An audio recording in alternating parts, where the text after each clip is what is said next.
Hey folks, Chris from Maple Street Guitars in Atlanta, Georgia here, and today we're going to take a little stroll through Fender's history with two really cool vintage examples that we have here at the store. In my hands, a 1968 Fender Telecaster with Bigsby, and to my right, a 1951 Fender Pro amp. This is a 15-inch speaker, powerful amp from the Tweed era. This is one of the TV front versions. And they seemed like a really fun combination to put together and highlight today. So we're going to take a look at both and, of course, take a listen. So 1968 was a cool year for the Telecaster. It was the first year that these were made available with a Bigsby from the factory, as this one so clearly has. And I tend to think of Tellies, more often certainly with the ashtray bridge, the kind of more sturdy thing with the brass saddles. But I think if there's any vibrato system that works well with a Telly, it's got to be the Bigsby. It's much more subtle. Obviously, you're not going to do any crazy whammy tricks, no Floyd Rose dive bombs or anything like that. Just a subtle wiggle to the vibrato, and I think it works really well for the Telly sound. Also, this is a year where we didn't have the usual skunk stripe.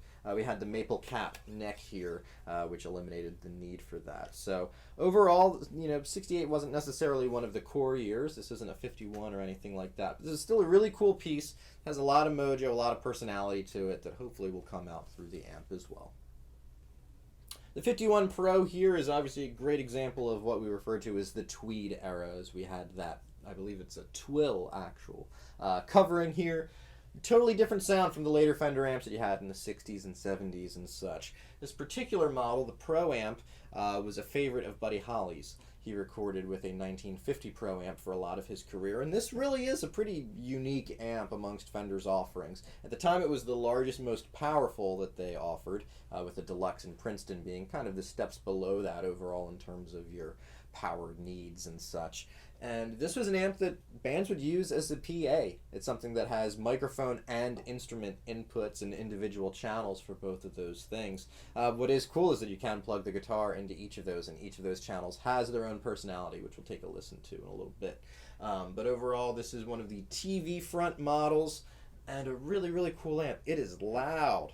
I was surprised at just how loud this sucker can get, which makes sense if it's going to be used as a PA. But has a really, really cool character to it. Super simple in terms of application. Just the 4 inputs, the 2 volume controls for the mic or instrument channels, and a tone control. So with each of these different channels, we're going to take a listen with some different tone settings and stuff in terms of some of kind of my favorite sounds that I was able to coax out of this amp.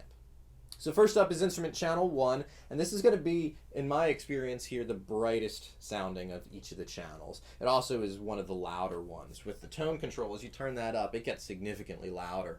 So for this one, and a Telecaster, it made sense to go for some, as close to a country sort of application that I can pull out of it. I'm not a country player, so bear with my chicken picking, but I think it'll still give you some good idea in terms of some sounds that we don't necessarily always associate with the Tweed amps, but something that they are very, very capable of.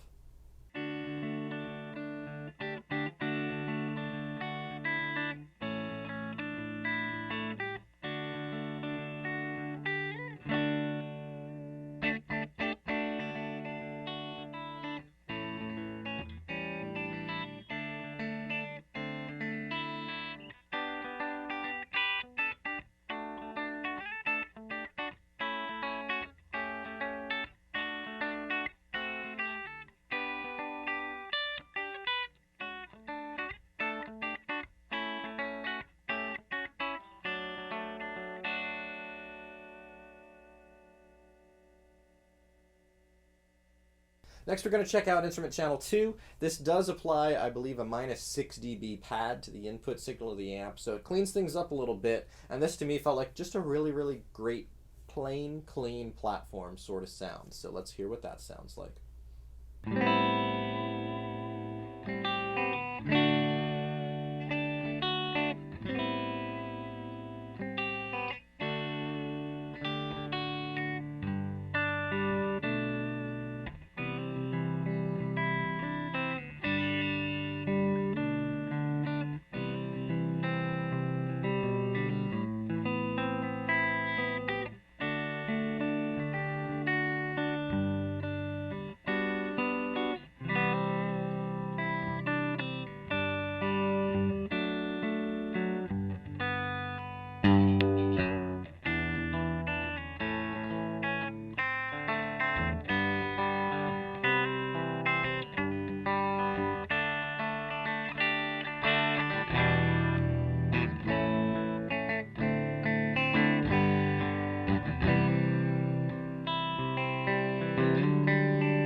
Now the microphone channels are a little bit darker overall. We still have that same idea where channel 1 is going to be the full signal, more gain, that sort of thing, and the other channel having that -6 dB pad to it.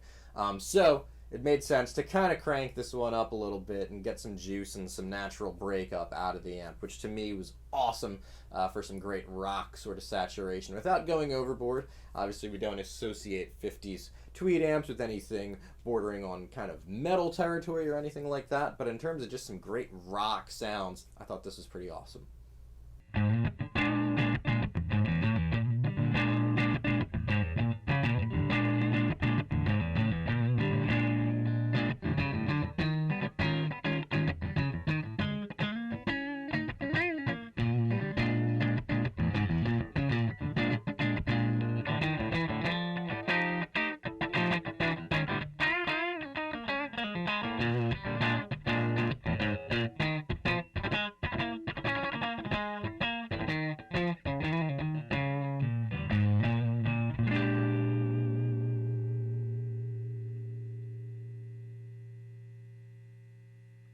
And lastly, we have mic channel 2. Again, a little bit darker overall, and doesn't have the full amount of gain as mic channel 1 does. So it seems kind of natural to get a kind of slightly gritty, bluesy sort of sound out of it. It's a really juicy tone, as I think you'll hear, and one that I had a whole lot of fun playing with. So let's take a listen.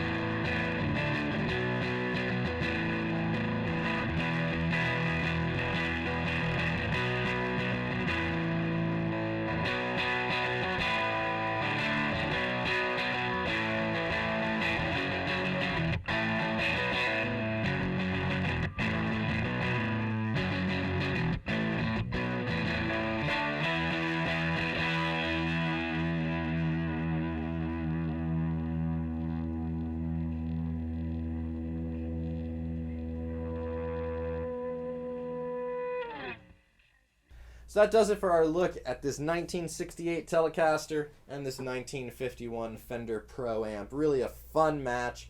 It's not a combination that I really get to dig into all that often, but really a great sound and lots of really cool sounds on board utilizing those different channels, messing around with the tone control a little bit, messing around with the volume control. Everything's super interactive on this amp, which is really exciting as a player. It's super simple, so you kind of just dial it in and go. You can use the guitar controls if you want to change some things up, but otherwise, you know, it's just a really great core sound. So let us know what you thought. I hope you enjoyed some of this. If you did, please like and subscribe to our channel here on YouTube, and of course follow us on any of the other social medias. We're on Facebook and Instagram, and most importantly, come by and see us sometime here in Atlanta, Georgia.